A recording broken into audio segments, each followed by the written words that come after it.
Kasus Harun Masiku menggelinding bak bola salju setelah Sekjen PDIP Hasto Kristianto ditetapkan sebagai tersangka suap dan juga perintangan penyidikan kasus Harun Masiku. Kini kesaksian mantan penyidik KPK yang mengungkap dugaan keterlibatan mantan pimpinan KPK Firly Bahuri dalam perintangan kasus yang sama. Apakah bola salju kasus Harun Masiku dan kini Hasto Kristianto politis atau murni kasus hukum yang beririsan dengan momentum politik? Sudah bergabung bersama kami petang ini ada mantan penyidik KPK Ronald Paul Sinyal, politisi PDIP Guntur Romli, dan juga dosen hukum tata negara dan peneliti Posdem Universitas Andalas Ferry Amsari. Selamat petang Mas Guntur, Bung Ronald dan juga Mas Ferry. Selamat petang Mbak. Pertama tentunya ke Bung Ronald, kesaksian Anda ini jadi penting. Apa sebenarnya kronologisnya, ceritanya bagaimana Bung Ronald?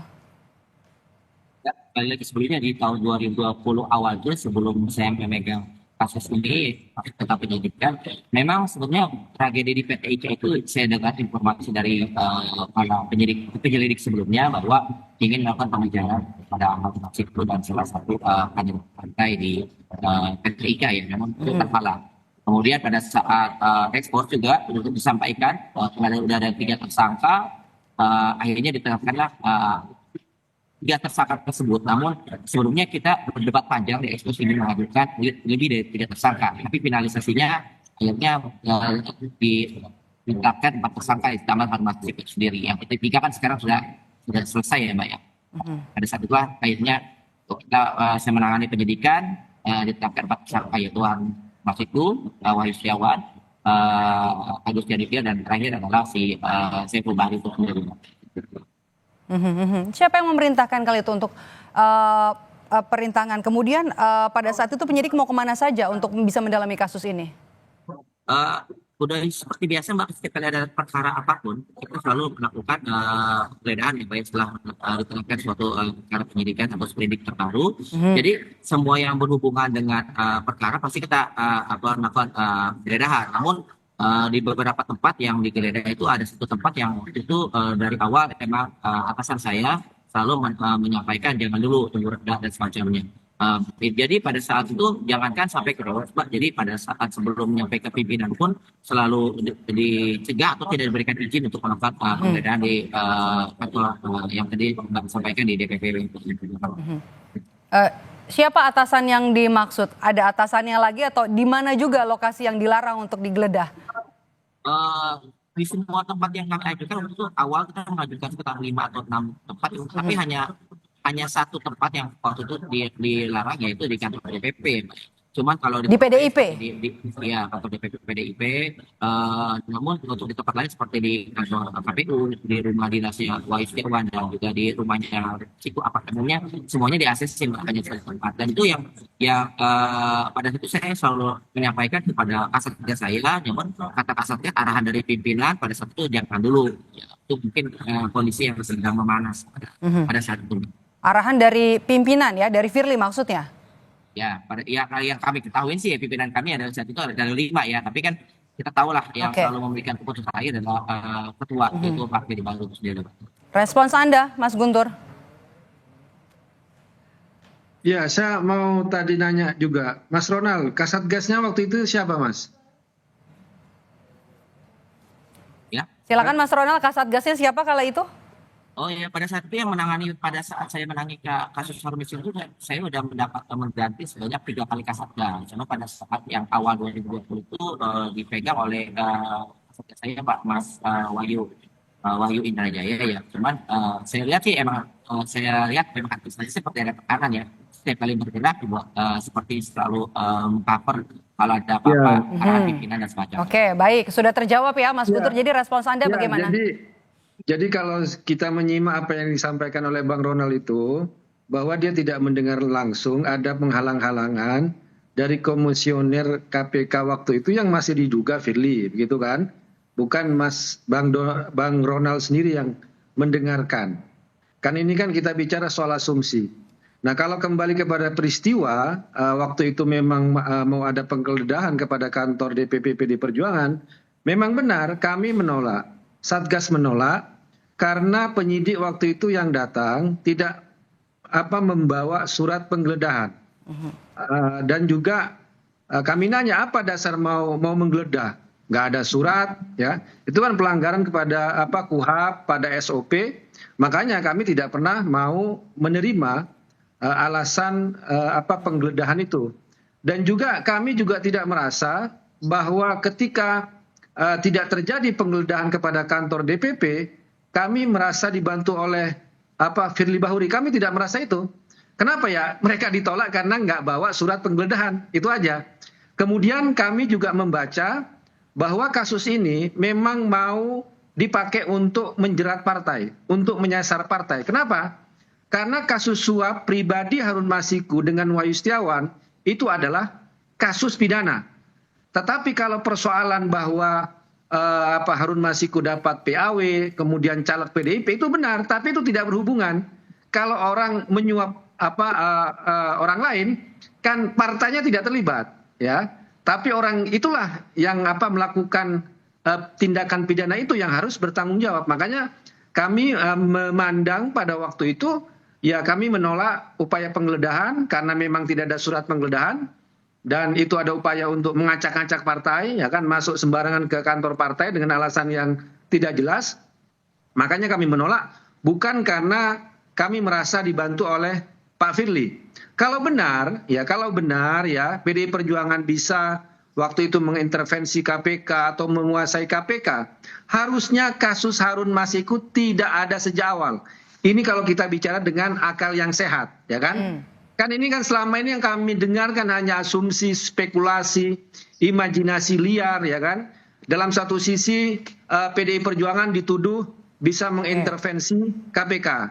Tapi pada sisi yang lain kami juga korban dari asumsi itu, dan beberapa dari kader kami termasuk kasus Harun Masiku juga ditangkap oleh KPK.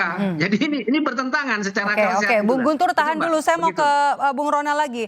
Asumsi dan spekulasi, apa tanggapan Anda sebagai penyidik? Memang betul kala itu pada saat kasus 2020 KPK penyidik sudah punya bukti untuk menetapkan Hasto Kristianto jadi tersangka?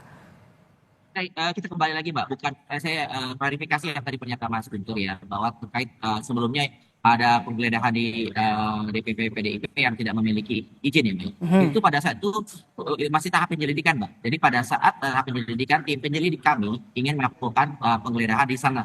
Atau istilah kasarnya pengen melakukan pengecekan langsung sana, tapi tidak langsung ditolak. Emang betul pada saat itu belum. Nah, masuk ke tahap penyidikan, kami akan mengajukan kepada atasan kami langsung bahwa ini kata DPP secara resmi kami ingin ajukan penggeledahan. Kan pada saat itu juga peralihan undang-undang KPK ya dari undang-undang nomor 2020 kemudian ke undang-undang nomor 19 bahwa harus ada izin dewas. Kan saya udah ajukan ke atasan saya bahwa ini ada list-list yang mau kami geledah. Kemudian ada salah satunya kantor DPP, cuma untuk DPP itu dicoret, Pak. Jadi tidak disetujui. Jadi belum sampai ke Dewas pun kami pun tidak bisa melakukan pergerakan penggeledahan. Bukan yang tadi Mas Guntur Romli sampaikan, emang itu di tahap penyelidikan yang sebelum saya menjadi penyidiknya, Mbak. Seperti itu. Oke, Mas Ferry, kasus Hasto ini murni kasus hukum atau politisasi? Ya pasti tidak lah. Ya. Saya ingin merespon dua pernyataan teman-teman ini, baik Ronald Sinyal maupun Mas Guntur Romli ya. Kedua-duanya bukan tidak mungkin ada nuansa benarnya, tapi yang benar belum tentu adil. Nah, dalam perspektif hukum selalu ada prinsip keadilan yang dikedepankan. Nah, kalau kasus ini dari 2020 tidak tersentuh, saya mau kaitkan dengan pernyataan Pak Effendi Simbolon barusan ya, yang mengatakan bahwa ada gambaran bahwa ini tidak disentuh selama Pak Jokowi. Dia secara terbuka mengatakan Pak Jokowi melakukan obstruction of justice, ya, tindakan menghalang-halangi hukum yang berdasarkan pasal 21 Undang-Undang Tipikor tidak boleh dilakukan oleh siapapun. Jadi bayangkan 4 tahun Jokowi menghalang-halangi kasus ini tidak naik, gitu ya. Dan saya pikir ini sebuah tindakan yang harus diproses juga oleh semua orang. Nah, pertanyaan timbul kembali, apakah KPK mau menindak Hasto, tapi tidak mau menindak Jokowi? Ini kan dua hal yang kita patut pertanyakan luar biasa. Ada kepentingan apa dalam proses kasus ini? Karena Ronald paham betul itu. Kasus-kasus PAW itu tidak hanya terjadi di PDIP, itu hampir di seluruh partai. Pertanyaan besarnya, kenapa hanya PDIP? Begitu. Kalau semua partai ada problematika PAW. Jadi bagi saya ini agak mirip dengan gambaran sedang ada upaya memusnahkan oposisi.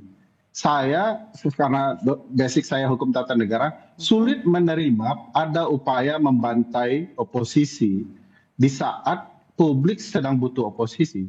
Lepas dari pokok persoalan kasus ini, gambaran seriusnya adalah apakah ini diungkap kembali hanya untuk sekedar mengejar orang-orang oposisi. Dan bagi saya demokrasi wajib diselamatkan lebih adil ya. Kalau kemudian siapapun kemudian dizalimi, tidak boleh. Apapun namanya gitu ya. Nah, bagi saya ada gambaran nih, kedua pihak punya poin ya. Ronald dengan kasus ini sudah lama, ada upaya yang redesign untuk mencegah kasus ini. Mas Guntur juga dengan logika menarik bahwa kalau dia menguasai KPK, kenapa kasus ini yang naik gitu ya. Nah ini bagi saya bisa dijelaskan dengan pernyataan Pak Effendi Simbolon bahwa ujungnya ayo berhentikan Megawati Soekarno Putri. Jadi tendensiusnya lebih terasa dari upaya penegakan hukumnya, yaitu menyingkirkan kubu oposisi. Dan bagi saya, oposisi ini dilenyapkan, kita tidak punya oposisi. Kita tidak ada demokrasi.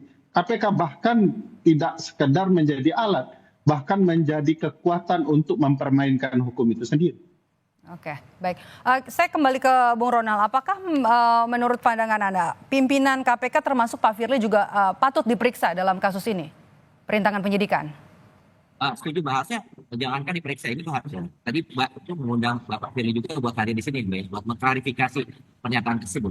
Jadi kalau misalnya saya juga sudah menyampaikan di pemeriksaan kemarin bahwa sebaiknya Ketua KPK, mantan Ketua KPK sebelumnya Firly juga diperiksa untuk kasus Martinus ini. Jadi tidak dari satu sisi saja, tidak saya dari mantan penyidik atau juga dari rekan-rekan saksi yang lain. Mungkin kita bisa percaya juga keterangan dari Firly baru. Kalau emang benar, silakan hadir ke KPK. Seperti itu saya sangat setuju. Oke, saya minta respons dari Mas Guntur. Iya, kami singkat saja Mas Guntur.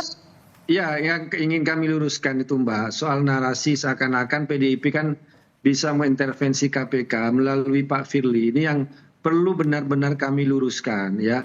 Kalau masalah tadi penggeledahan surat itu juga ditolak oleh pimpinan, pertanyaannya memang dasar dari penggeledahan itu apa? Apa sudah ada sprindik waktu itu? Apakah sudah ada tersangka? Itu kan persoalan. Kalau nggak ada itu ya gimana mau menggeledah kantor DPP Partai? Tapi menurut saya itu urusan internal KPK lah. Tapi kalau memang lagi-lagi dikaitkan dengan Pak Firly ini sudah 1 tahun tidak menjabat ketua KPK, bahkan menjadi tersangka juga, ya kan? Dan dalam setahun ini juga nggak ada yang namanya Mas Hasto menjadi tersangka kalau memang mau dihubung-hubungkan dengan Pak Firly. Nah, saya ingin menguatkan lagi apa yang disampaikan oleh Bang Ferry tadi ya, Bang Ferry Amsari, bahwa benar ya, salah satu yang kami dengar informasi ketika penetapan tersangka kepada Sekjen PDI Perjuangan, karena di situ ada informasi ya, dianggapnya Sekjen PDI Perjuangan waktu itu ya mengorkestrasi penolakan PPN 12%. Itu juga ada informasi yang masuk ke kami. Jadi ada kekhawatiran-kekhawatiran itu juga ya. Dan itu benar bagi kami juga menguatkan ya. Ini upaya politik untuk membungkam suara-suara kritis lah bagi kami. Baik. Itu juga kita sudah ya, dapat poinnya. Kita tunggu nanti apakah memang Sekjen PDIP Hasto Kristianto nanti akan kooperatif sesuai dengan janjinya akan hadir di pemeriksaan di Gedung Komisi Pemberantasan Korupsi. Terima kasih Bapak-Bapak sudah bergabung bersama kami di Kompas Petang. Sehat selalu.